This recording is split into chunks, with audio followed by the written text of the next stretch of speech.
ಖಾಲಿ ಹೊಟ್ಟೆಯಲ್ಲಿ ಈ ಟೀ ಕುಡಿದು ನೋಡಿ. ಹೊಟ್ಟೆ, ಸೊಂಟ, ತೊಡೆಯ ಕೊಬ್ಬು ಬೆಣ್ಣೆಯಂತೆ ಕರಗುತ್ತೆ. ತೂಕ ಇಳಿಸಿಕೊಳ್ಳಲು ಹಲವು ವಿಧಾನಗಳನ್ನು ಪ್ರಯತ್ನಿಸುತ್ತಿದ್ದೀರಾ?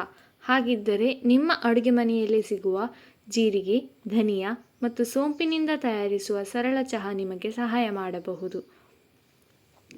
ಜೀರಿಗೆ, ಧನಿಯಾ ಮತ್ತು ಸೋಂಪು ಈ 3 ಪದಾರ್ಥಗಳು ಜೀರ್ಣಕ್ರಿಯೆಯನ್ನು ಸುಧಾರಿಸಲು, ಹೊಟ್ಟೆ ಉಬ್ಬರವನ್ನು ಕಡಿಮೆ ಮಾಡಲು ಹಾಗೂ ದೇಹದ ಮೆಟಬಾಲಿಸಮ್ಗೆ ಬೆಂಬಲ ನೀಡಲು ಸಹಕಾರಿಯಾಗಬಹುದು.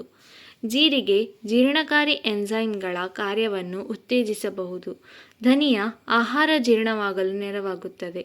ಸೋಂಪು ಗ್ಯಾಸ್ ಮತ್ತು ಹೊಟ್ಟೆ ಉಬ್ಬರದ ಸಮಸ್ಯೆಯನ್ನು ಕಡಿಮೆ ಮಾಡಲು ಸಹಾಯಕ ಎಂದು ಹಲವು ಅಧ್ಯಯನಗಳು ಸೂಚಿಸಿವೆ. ಈ ಚಹಾ ನೇರವಾಗಿ ಕೊಬ್ಬನ್ನು ಕರಗಿಸುವ ಮ್ಯಾಜಿಕ್ ಪಾನೀಯ ಅಲ್ಲ, ಆದರೆ ಉತ್ತಮ ಜೀರ್ಣಕ್ರಿಯೆ, ಕಡಿಮೆ ಉಬ್ಬರ ಮತ್ತು ಆರೋಗ್ಯಕರ ಆಹಾರ ಪದ್ಧತಿಯೊಂದಿಗೆ ಸೇರಿ ತೂಕ ನಿಯಂತ್ರಣಕ್ಕೆ ನೆರವಾಗಬಹುದು. ಈ ಚಹಾ ತಯಾರಿಸುವ ವಿಧಾನವು ತುಂಬ ಸರಳ. ಅರ್ಧ ಚಮಚ ಜೀರಿಗೆ, ಅರ್ಧ ಚಮಚ ಧನಿಯಾ ಮತ್ತು ಅರ್ಧ ಚಮಚ ಸೋಂಪನ್ನು 2 ಕಪ್ ನೀರಿನಲ್ಲಿ 5 ರಿಂದ 10 ನಿಮಿಷ ಕುದಿಸಿ, ನಂತರ ಶೋಧಿಸಿ ಬೆಚ್ಚಗಿರುವಾಗ ಕುಡಿಯಬಹುದು. ಆದರೆ ನೆನಪಿಡಿ, ಈ ಚಹಾ ಆರೋಗ್ಯಕರ ಜೀವನ ಶೈಲಿಗೆ ಪೂರಕ ಮಾತ್ರ.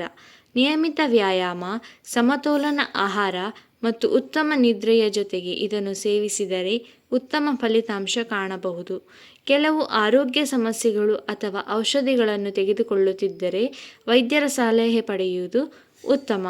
ಆದ್ದರಿಂದ ಹೊಟ್ಟೆ ಉಬ್ಬರ, ಅಜೀರ್ಣ ಮತ್ತು ತೂಕ ನಿಯಂತ್ರಣದ ಬಗ್ಗೆ ಚಿಂತೆ ಇದ್ದರೆ ಈ ಸರಳ ಮನೆಮದ್ದು ಚಹಾವನ್ನು ಒಮ್ಮೆ ಪ್ರಯತ್ನಿಸಿ ನೋಡಿ. ಈ ಟೀ ತಯಾರಿಸಲು 1 ಚಮಚ ಜೀರಿಗೆ, 1 ಚಮಚ ಕೊತ್ತಂಬರಿ ಬೀಜ ಮತ್ತು 1 ಚಮಚ ಸೋಂಪನ್ನು 1 ಗ್ಲಾಸ್ ನೀರಿನಲ್ಲಿ ರಾತ್ರಿ ನೆನೆಸಿಡಬೇಕು. ಬೆಳಗ್ಗೆ ಅದನ್ನು ಚೆನ್ನಾಗಿ ಕುದಿಸಿ, ಸೋಸಿ ಖಾಲಿ ಹೊಟ್ಟೆಯಲ್ಲಿ ಸೇವಿಸಬಹುದು. ಕೆಲವರು ಇದಕ್ಕೆ ಸ್ವಲ್ಪ ನಿಂಬೆ ರಸ ಅಥವಾ ಜೇನುತುಪ್ಪವನ್ನು ಸೇರಿಸಿ ಕುಡಿಯುತ್ತಾರೆ.